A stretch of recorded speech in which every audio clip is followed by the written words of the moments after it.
Chers amis, bonjour et soyez tous les bienvenus dans ce nouveau programme qui vous propose un partage de connaissances sur la cuisine médiévale à travers des mets et des mots.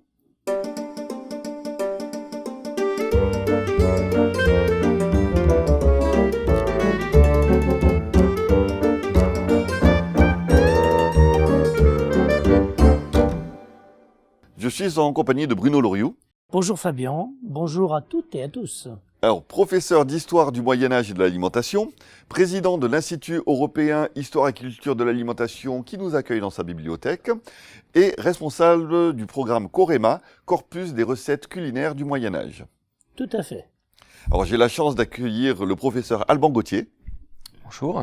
Donc, vous êtes spécialiste du monde anglo-saxon. Alors, nous parlerons donc aujourd'hui de l'Angleterre au Moyen-Âge, notamment à travers la nourriture. C'est ça. Et moi-même, Fabien Mullers, chargé d'enseignement dans le cadre du Master Culture, Patrimoine et Alimentation à l'Université de Tours et chercheur associé au programme Corema.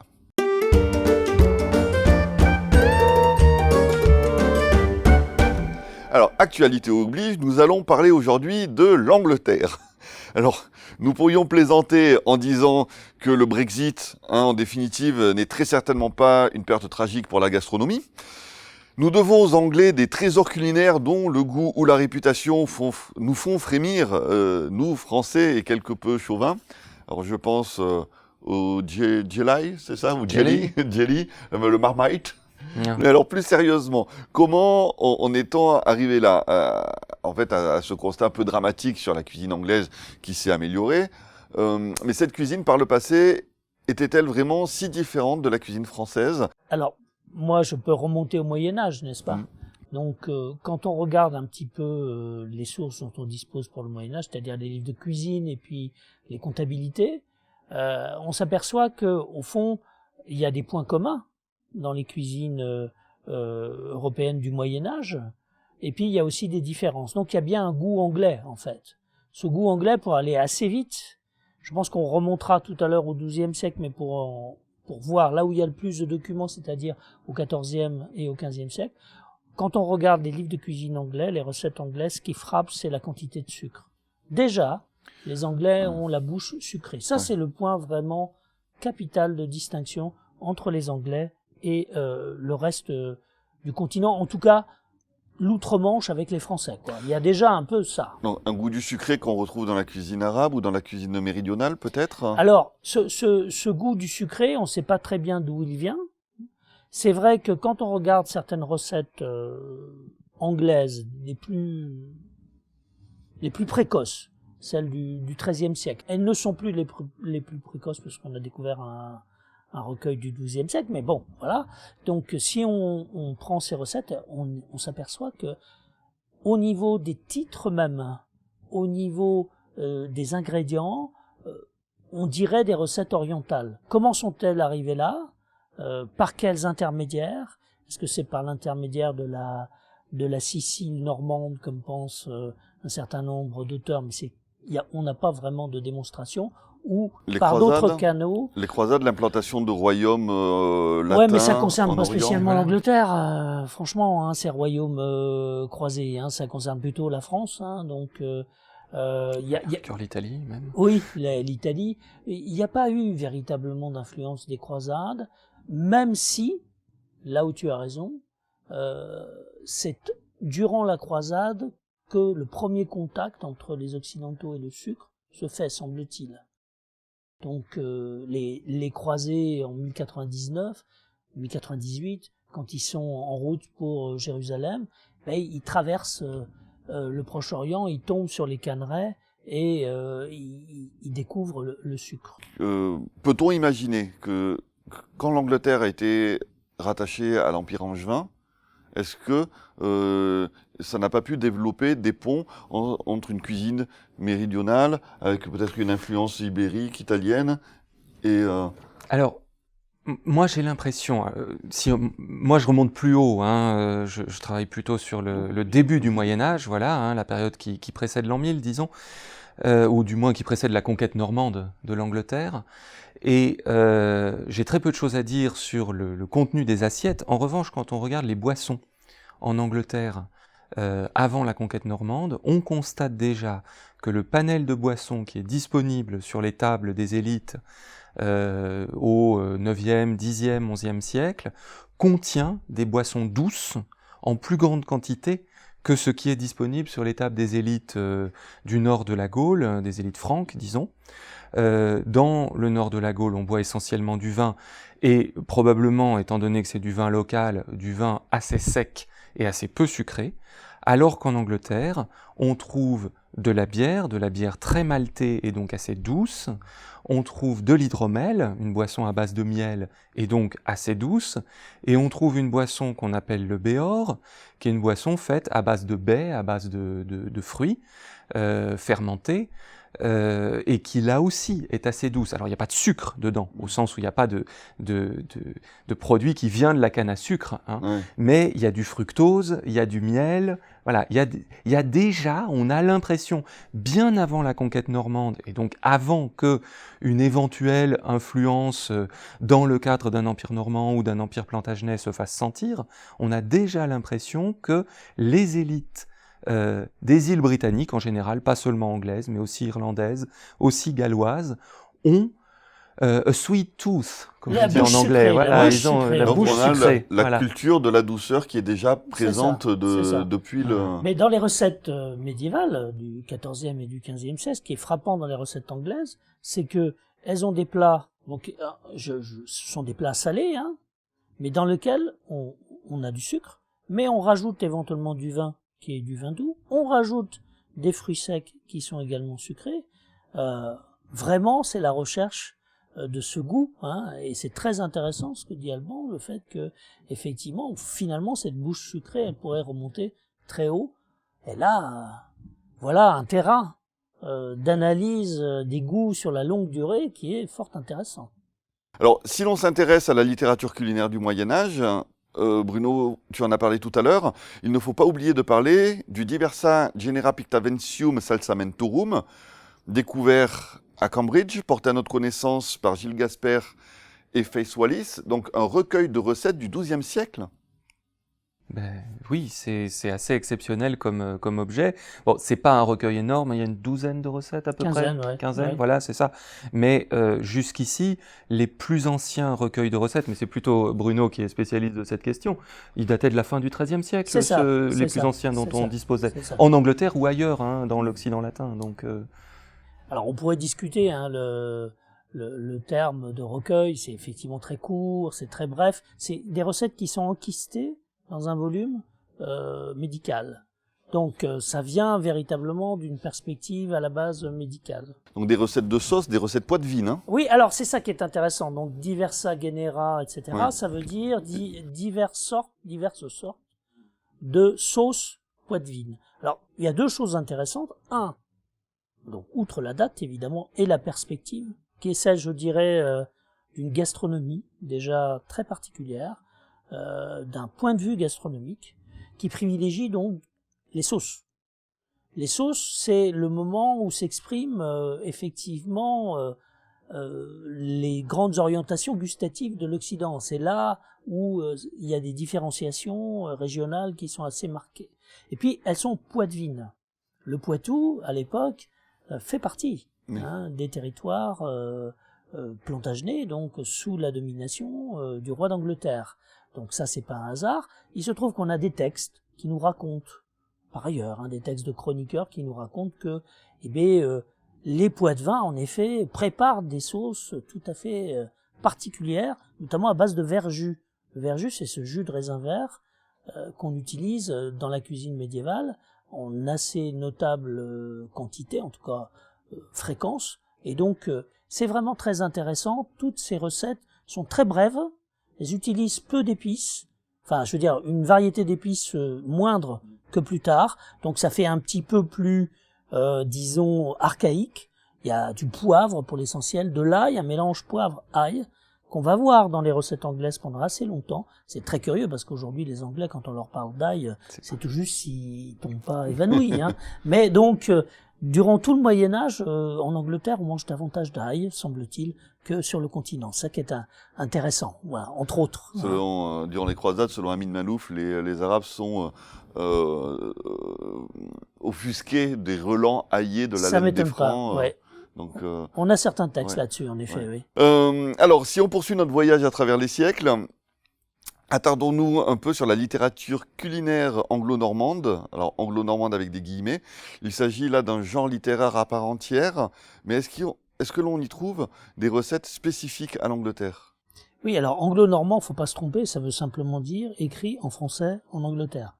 Le français est la langue de culture en Angleterre jusqu'à tard, et donc c'est logique que des livres de cuisine les plus anciens, si on met à part celui écrit en latin du XIIe siècle, les livres de cuisine les plus anciens soient écrits en français.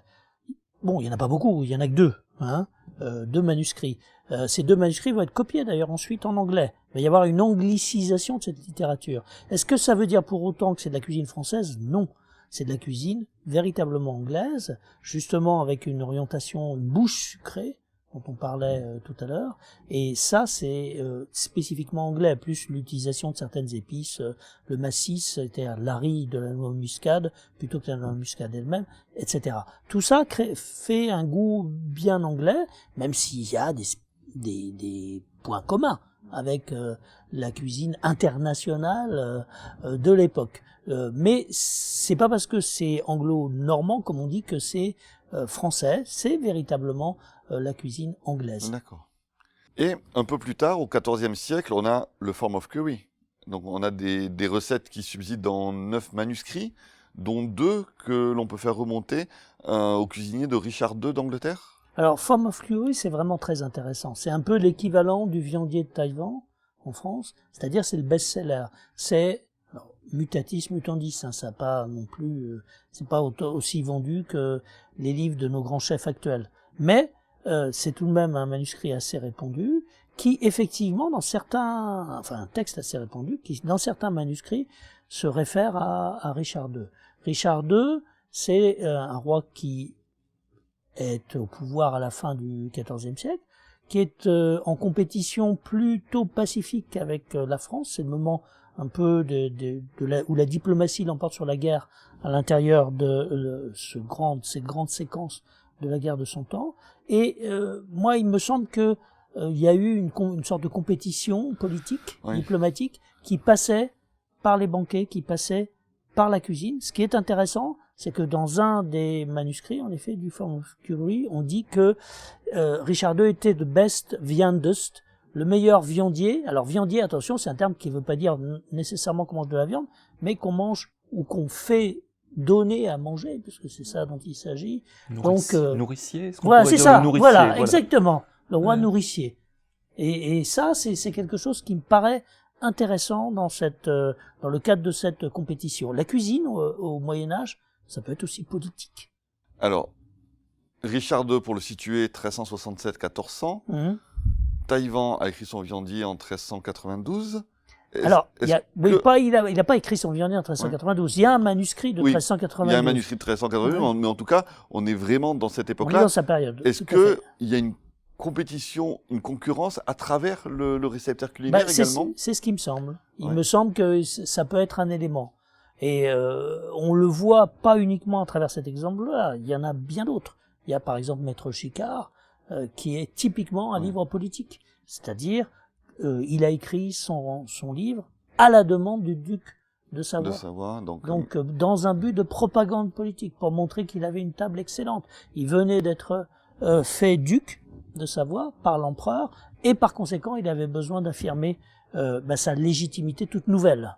J'ajouterais volontiers que cette utilisation politique par des souverains, cet affichage finalement politique d'un patronage culinaire, d'une certaine manière, c'est quelque chose qu'on retrouve de manière en réalité très ancienne. Au début du VIe siècle, donc bien avant, tout début du Moyen-Âge, l'un des fils de Clovis, le roi Thierry Ier, est représenté dans un traité culinaire, le traité d'Antime, un médecin grec, un diététicien grec qui a écrit un livre de cuisine au début du VIe siècle. Il est représenté comme un souverain destinataire finalement d'un traité de cuisine exactement de cette manière-là. C'est-à-dire que c'est une manière de se présenter comme un souverain nourricier, un souverain dispensateur de tous les biens, de tout ce qui est précieux, et comme un souverain au goût du jour aussi. C'est quelque chose de très important, se montrer comme quelqu'un qui n'est pas en retard sur les autres. Thierry Ier, au début du VIe siècle, se représente de cette manière-là comme un souverain comparable à l'empereur byzantin de son époque. Alors Alban, comme nous avons là un spécialiste, j'ai une question vraiment précise à poser sur l'hypophagie. Parce qu'il me semble que tu as écrit un article là-dessus. Est-ce qu'on mange de la viande de cheval en Angleterre au Moyen-Âge ? Déjà, ça dépend quand au Moyen-Âge, parce que le Moyen-Âge c'est très long, c'est 1000 ans. Alors, dans cet article, d'ailleurs, que j'ai coécrit avec Alain Dierkens de l'Université de Bruxelles, on a essayé de montrer que dans le monde méditerranéen, de manière générale, le monde gréco-romain de l'Antiquité, on ne mangeait pas de cheval. Bon, ça c'est quelque chose qui est assez connu. Dans l'Europe du Nord, le monde celtique, germanique, slave, on mangeait du cheval. Donc quand on se situe au début du Moyen-Âge, on a en gros une Europe coupée en deux pour simplifier. Dans la moitié sud, on mange pas de cheval, et dans la moitié nord, on en mange. Et au fur et à mesure que le Moyen-Âge avance, entre le 6e et le 13e siècle, on voit progressivement la consommation de cheval reculer assez lentement dans ces diverses régions du nord de l'Europe. Et quand on arrive à la fin du Moyen-Âge, on ne mange plus de cheval du tout en Europe, Angleterre comprise. En Angleterre, le basculement s'est probablement fait entre le 7e et le 9e siècle. On mange plus du tout de cheval. Sauf voilà, évidemment, c'est comme les chiens et les chats. Ouais. On mange pas de chien, on mange pas de chat, on mange pas de rat, sauf quand on n'a rien d'autre à manger, qu'il y a une situation de stress alimentaire tellement terrible, par exemple pendant un siège ou pendant une famine. Alors dans ce cas-là, oui, on mange les chevaux. Mais ça fait pas partie du culinaire, ça c'est sûr, et ça fait partie du comestible vraiment quand on peut pas faire autrement. Et finalement, ce qui est assez étonnant, c'est que quand la consommation de viande de cheval a été progressivement réintroduite en Europe au cours du 19e siècle, l'Angleterre est restée dans un régime médiéval de refus catégorique de consommation de la viande de cheval. Alors que, en particulier dans les milieux populaires, on s'est mis à manger du cheval en France, en Belgique, en Italie, en Allemagne. L'Angleterre a conservé ce régime médiéval de choix des viandes. Et alors, à quoi serait-ce dû ? Est-ce que c'est le principe de la monarchie anglaise avec ses ordres de chevalerie qui rattachent le cheval à quelque chose de symbolique ou Alors, je pense que le recul de la consommation de cheval au cours du Moyen-Âge est en partie dû effectivement à la proximité qui existe entre l'homme et le cheval dans la culture chevaleresque, voilà, pour simplifier. Et c'est en partie, c'est pas la seule raison, hein, mais c'est, à mon avis, ça fait partie du tableau. Le fait que la société anglaise reste dominée par une aristocratie, que la civilisation du loisir aussi se met en place plus tôt en Angleterre et que le cheval fait partie de cette civilisation du loisir, à mon avis, tout cela maintient entre l'homme et l'animal une proximité qui n'est pas vécue de la même manière sur le continent, une émotivité qui est différente entre l'homme et le cheval. En Angleterre, on ne mange pas non plus de lapin. Il y a un certain nombre de j'ose pas dire de tabous parce que le mot est un peu fort, mais disons de refus alimentaire, de réticence alimentaire. De dégoût peut-être. De dégoût aussi, qui sont plus nombreux et plus anciens en Angleterre, et qui se répandent maintenant aussi sur le continent européen. Alors, le refus du lapin, est-ce que là, ça serait pas dû au fait que on soit sur une île avec les transports maritimes sur lequel, enfin, voilà, les lapins, Oui, même le mot est interdit sur un bateau. Oui, bien sûr. Oui, bien sûr. Oui, bien sûr. Bon, le lapin n'est pas indigène à l'Angleterre, hein, même pas à la France. Hein, Non, c'est espagnol. Voilà, c'est un animal qui, au cours du Moyen Âge, remonte vers le nord. C'est ça. C'est ça. Qui Et emprunte se retrouve sur les lièvre. tables, finalement, progressivement, là aussi, au cours du Moyen Âge. Et emprunte les traits du lièvre. Voilà. Et donc le lièvre, c'est quelquefois un animal, en effet, un peu soupçonné. Dans les pénitentiels, on parle du lièvre, pour dire qu'il n'est pas interdit, mais si on en parle, c'est précisément parce que on n'en mange pas, et donc les pénitentiels précisent que finalement on peut en manger, mais c'est un animal qui renvoie à la lubricité, etc., etc. Donc voilà. Peut-être que le lapin, donc je rappelle que l'étymologie, je ne sais pas si on va aborder, si c'est convenable pour cette émission, mais bon, voilà, on va tenter le coup quand même. Hein. Donc je rappelle que le mot en ancien français pour lapin, c'est conin, Oui. ce qui veut dire le sexe féminin. C'est le même mot dans les deux cas, et que l'étymologie de lapin est encore parfaitement obscure. Une des thèses, c'est celle qui est défendue par Robert Delors, grand historien des animaux, c'est qu'il y aurait une sorte de jeu de mots à connotation sexuelle. Il suffit d'ajouter un E après lapin, hein, entre sexe féminin et sexe masculin. Voilà. C'est un peu tordu comme étymologie, mais voilà. C'est la seule langue où on a ce terme-là. Hein. Dans les autres langues, c'est tout à fait différent.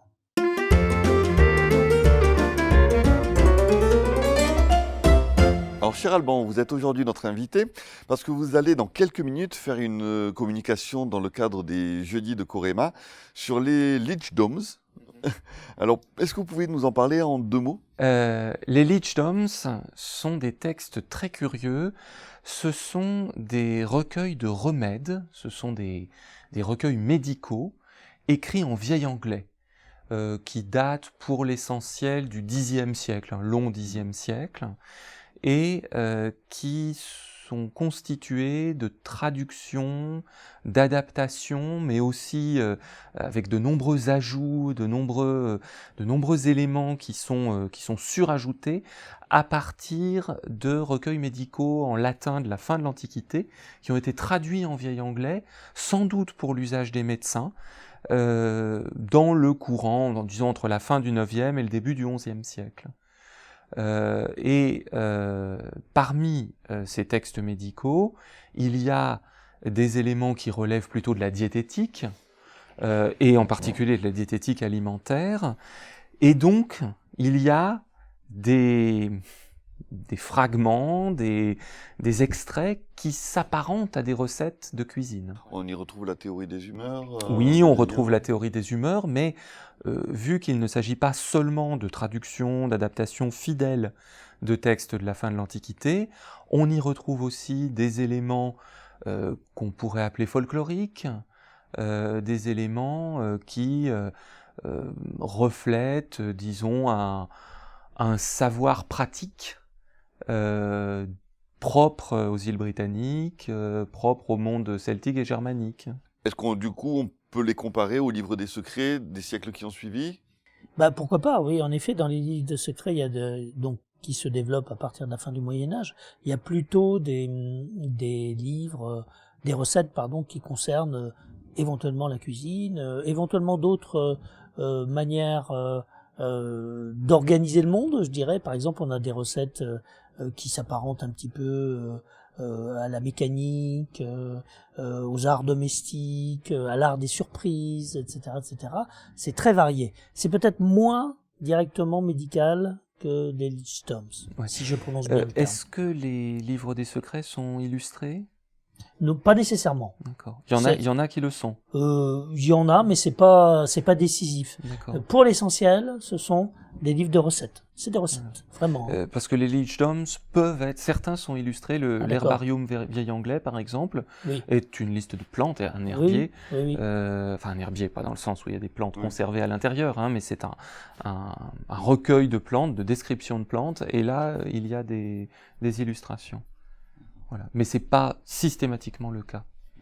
Est-ce que je peux ajouter quelque chose Je t'en prie. Moi, ce qui me frappe, c'est que pour faire l'histoire de l'alimentation en Angleterre, il faut maîtriser plein de langues. Il y a le latin, il y a le vieil anglais, enfin, et le moyen anglais.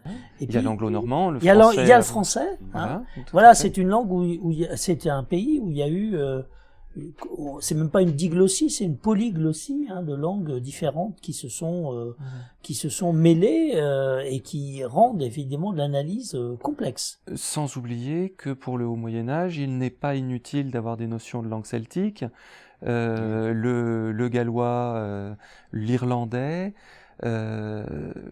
Il y a aussi la présence de populations scandinaves, donc une petite connaissance du vieux norrois n'est pas J'allais inutile. dire, oui, alors les Vikings, il faut. Est-ce qu'on a des choses sur la nourriture viking en Angleterre, alors? Non, on a très peu de choses. C'est l'archéologie qui nous apprend le plus de choses, et l'archéologie en l'état actuel nous apprend des choses sur l'alimentation carnée, sur les viandes qui étaient disponibles, nous apprend un certain nombre de choses à travers la carpologie, à travers les graines, les petites graines. Voilà, les graines, des choses finalement sur la disponibilité des aliments, mais sur leur mode de préparation. Eh oui. L'archéologie, en l'état actuel, n'est pas la source la plus adaptée. Voilà. Ensuite, on peut savoir que on mangeait sur tel site, on avait à disposition telle proportion de bœuf, de bovin, telle proportion d'ovin, etc. Mais ça ne nous dit pas grand-chose finalement sur la manière dont on préparait ces aliments. Alors Alban, on te doit également une thèse. Donc là, je n'ai qu'un volume sur 4, c'est ça. Per veras drinkap. There veras drinkaf. Ça veut dire là où les hommes boivent. C'est du vieil anglais. D'accord. Donc. Non, mais tout le monde ne parle pas le vieil anglais. C'est pas un crime de pas connaître le déjà vieil que l'anglais normal, Voilà. j'ai du mal à le parler. Alors, le festin dans l'Angleterre anglo-saxonne, entre le 5e et le 11e siècle, et qui donc a été édité en format un petit peu plus léger aux presses universitaires de Rennes. Est-ce qu'il est possible de nous en parler un petit peu? Alors, c'est déjà un livre un peu ancien, c'est en 2006, ça fait 14 ans donc. C'est une thèse que j'ai soutenue en 2004, et il s'agissait d'étudier la pratique sociale du banquet, sociale et politique, et religieuse. L'histoire de l'alimentation présente cet intérêt d'être un petit peu un poste d'observation privilégié pour les sociétés anciennes. Un fait social. Un fait social global. total, comme l'aurait dit Mauss. C'est quelque chose, à partir de l'histoire de l'alimentation, on peut observer la culture matérielle, on peut observer la culture au sens large, mais on peut aussi observer la politique, le fait religieux, l'économie, les questions d'approvisionnement. Enfin, c'est ce qui m'intéresse beaucoup dans l'histoire de l'alimentation, c'est précisément le fait que on n'est pas obligé de s'intéresser exclusivement à la cuisine au sens le plus étroit du terme. Et même en étudiant la cuisine, on peut s'intéresser à énormément de choses. Moi, c'est ça qui me plaît. Et donc là, l'alimentation, c'est un moyen d'aborder le monde, en fait. Voilà. Parce que tout le monde mange. C'est ça. Tout le monde mange, et manger a quelque chose d'important sur le plan matériel, sur le plan physique, naturel, mais c'est aussi très important en termes culturels, en termes d'histoire des représentations, en termes d'histoire politique. Et là, dans ce livre, je me suis beaucoup intéressé à l'utilisation du banquet comme outil politique dans les royaumes anglo-saxons, c'est-à-dire dans les entités politiques qui ont existé en Angleterre avant la conquête normande. Et alors, à partir de quelle source peut-on étudier le festin? Parce que là, je vois par exemple une littérature didactique et scientifique, des chroniques, une littérature latine. Alors, le spécialiste du haut Moyen-Âge, c'est-à-dire de la première moitié du Moyen-Âge, ne dispose pas des magnifiques livres de cuisine, Pour l'instant. sources, pour l'instant. À mon Ok. avis, ça va être très difficile, hein, mais pourquoi sait pas, pas. tout peut arriver. On n'en dispose pas pour l'instant de ce type de sources extrêmement précis et extrêmement précieux dont disposent les spécialistes de la fin du Moyen-Âge, et donc on est obligé de faire flèche de tout bois. L'archéologie est très importante, l'iconographie quand on en dispose, mais aussi finalement tout type de texte. Parmi ces textes, il y a un genre littéraire qui est particulièrement intéressant, c'est la poésie héroïque. La poésie héroïque vernaculaire, en particulier le poème Beowulf, qui est un long poème d'un peu plus de 3000 vers. Dont on connaît enfin, de Beowulf, on connaît surtout les interprétations cinématographiques. Oui, elles ne sont pas toutes de très grande qualité. Il y a un excellent dessin animé australien qui s'appelle Grendel, Grendel, Grendel, que je conseille aux auditeurs, aux spectateurs. C'est très bien, mais autrement, sérieusement, le devenir cinématographique du Beowulf est pas merveilleux. Bon, enfin bon. Le poème original, qui est écrit en vieil anglais, comprend pas moins de 6 descriptions de festins. Il y a 4 scènes de festins qui sont décrites, dont 2 sont reprises par la suite par le personnage principal qui redécrit les festins auxquels il a participé. On sent qu'il y a entre 10 et 20% du poème qui est consacré à la description du repas, et donc on sent que c'est quelque chose de très important pour les milieux aristocratiques anglo-saxons, milieux pour lesquels le poème a été produit. C'est-à-dire que c'est un poème, c'est pas de la poésie intimiste, c'est de la poésie qui est héroïque, destinée à être performée en public, et qui par conséquent reflète un peu les valeurs de ce groupe dirigeant, et reflète ce qui était important pour eux. Et clairement, manger ensemble, boire ensemble, plus encore que manger. On parlait du roi nourricier, voilà, le fait que le souverain dispense de la boisson, dispense de la nourriture, dispense du bien-être, de la joie, du bonheur à ses hommes, c'est quelque chose de très important. C'est même un des fondements du système politique.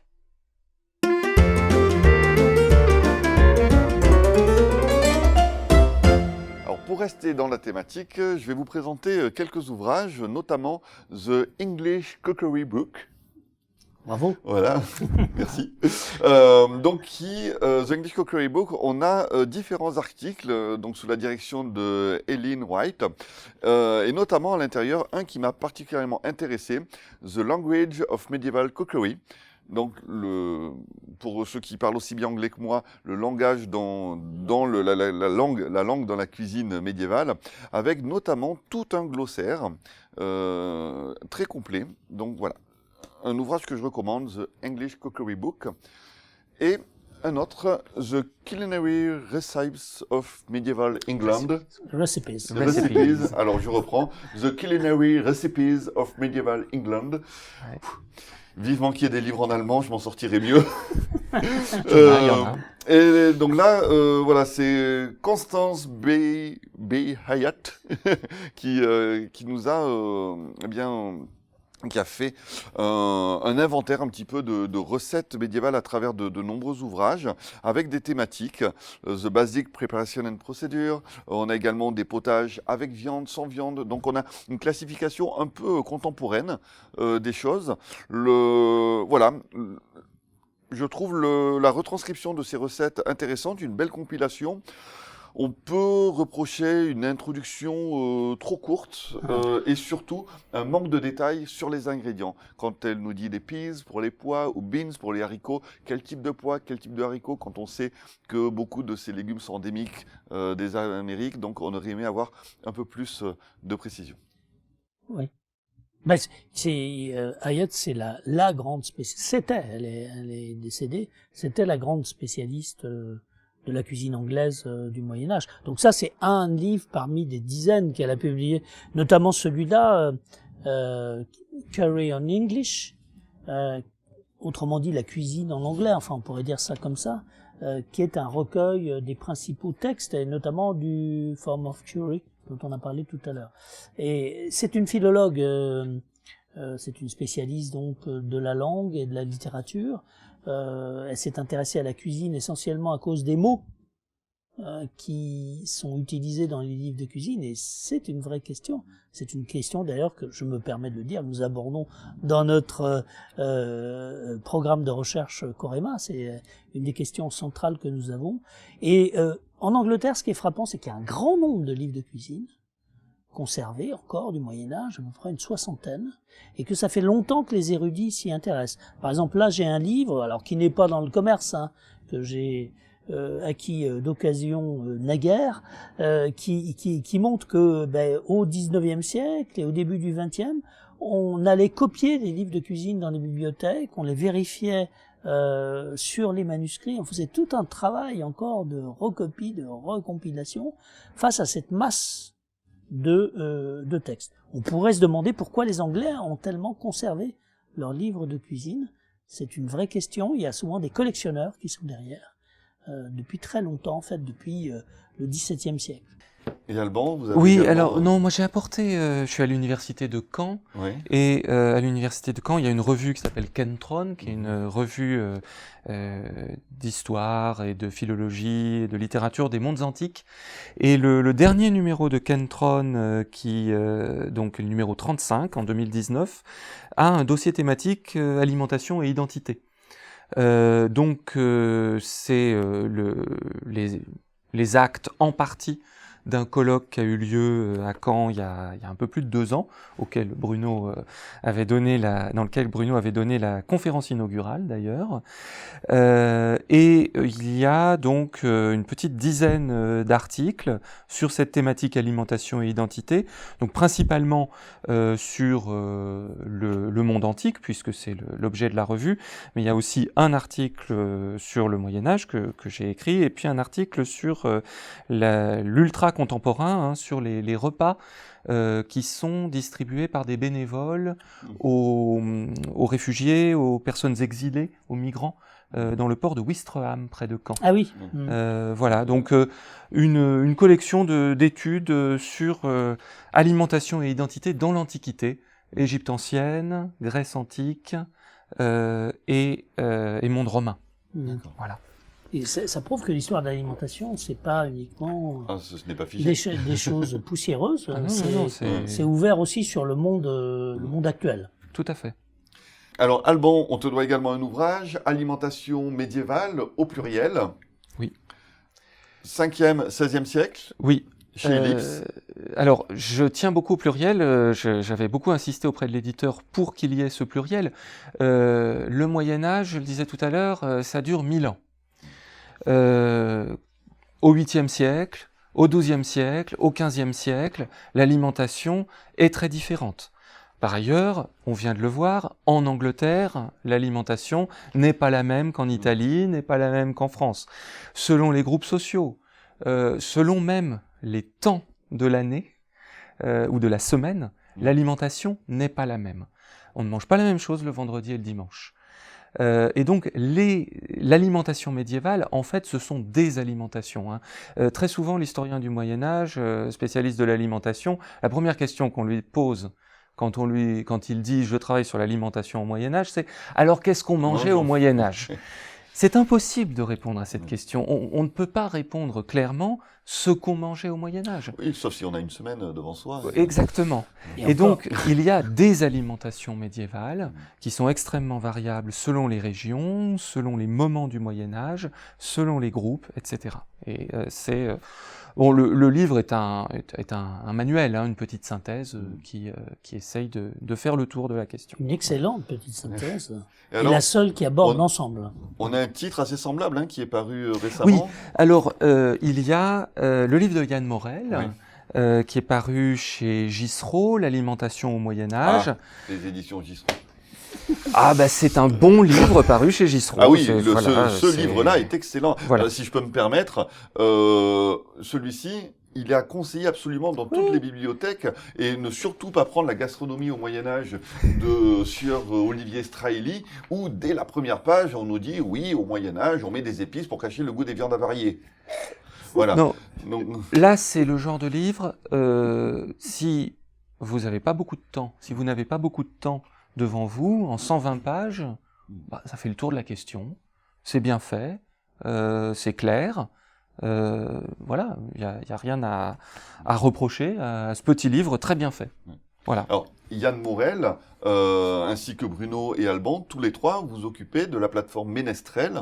Est-ce que, Alban, tu peux en 2 mots? Bon, Alors, surtout Alban. le portail Ménestrel est un portail qui a été créé par des médiévistes, historiens, littéraires, linguistes, pour recenser finalement, au départ c'était fait pour recenser tout ce qui existe sur le net au sujet du Moyen-Âge et pour le recenser de manière critique.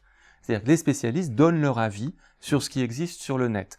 Au lieu d'aller sur Google et de taper alimentation médiévale, je vous conseille d'aller sur Ménestrel, d'aller dans l'onglet alimentation médiévale et vous aurez accès à de nombreux sites pour lesquels finalement, c'est Bruno qui avait créé cette page il y a quelques années, Oui. Je l'ai reprise il y a peut-être une dizaine d'années maintenant, Oh oui, moi. et l'intérêt de Ménestrel, c'est que précisément les spécialistes donnent leur avis sur ce qui existe et le navigateur sur le web se retrouve finalement moins démuni pour évaluer la qualité des sites. Et puis, la page alimentation a cette particularité que nous recensons aussi toutes les publications depuis 2001 qui portent sur l'alimentation médiévale. On essaye de toutes les recenser. Je viens de voir un livre qui n'y est pas encore, je le mettrai. On essaye de recenser toutes ces publications. Là aussi, en donnant en 5-10 lignes un résumé et en disant finalement si, d'après nous, spécialistes ayant travaillé sur ces questions, si on juge que ces travaux sont de qualité, sont utiles, pertinents, voilà. Espérons que notre podcast sera signalé. Mais le podcast sera signalé, bien évidemment, enfin, sauf s'il n'est pas de qualité. Voilà, mais on n'a aucun doute là-dessus. Voilà. Alors Bruno, un dernier ouvrage? Oui, moi c'est un peu ma séquence soyons solidaires de l'Italie. Vous savez que l'Italie traverse en ce moment, là, au moment où nous enregistrons cette émission, des moments difficiles dus à la présence du coronavirus. Nous ne pouvons pas toujours recevoir nos amis italiens en France. Il y a des mesures un peu d'embargo. Et moi, je voulais signaler un livre qui vient de sortir, qui s'appelle A tavola nella Roma dei Papi nel Rinascimento, autrement dit à table, dans la Rome des papes de la Renaissance. Pour les Italiens, la Renaissance, ça commence au XIVe siècle. Donc, ça veut dire que il y a toute une partie du Moyen-Âge qui est dedans.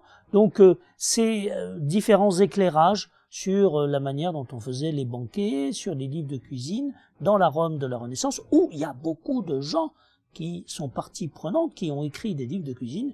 Il y en a au moins 2 que je signale au passage. Jean de Bockenheim, cuisinier allemand du pape Martin V, et puis également Maestro Martino, cuisinier également d'un pape, Paul II, et puis également son successeur Sixte IV. Donc j'ai écrit un petit, c'est un peu un moment aussi de publicité personnelle, j'ai écrit un petit article dedans, mais il y en a bien d'autres, et voilà, c'est un peu le moment italien, je crois, il faut le dire. Peut-être qu'un jour on fera une thématique italienne. Une thématique italienne. Ouais. Moi, j'avais une question pour Fabien. Est-ce que pour faire l'histoire de la cuisine médiévale, il faut nécessairement être un homme barbu? Non, il y a également des femmes imberbes qui font ça très bien, et j'espère avoir très prochainement l'occasion effectivement d'accueillir l'une d'entre elles pour notre émission des Mets et des Mots, une histoire culinaire. Mais ce volume a été dirigé par Tiffaine Aziza de l'Université de Caen, et y participe aussi Luciana Romeri de l'Université de Caen. Donc effectivement, oui, il y a plein de femmes qui travaillent sur l'histoire de l'alimentation.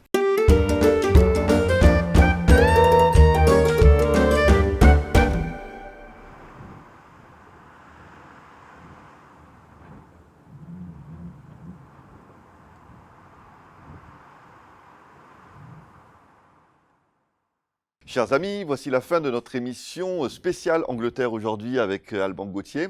N'hésitez pas à partager sur tous les réseaux sociaux, à liker, un petit pouce bleu, de mettre des commentaires également, et surtout, une fois de plus, cette émission est la vôtre. Alors n'hésitez pas à nous faire part de vos envies, de vos découvertes ou des événements à venir. Nous en parlerons avec plaisir.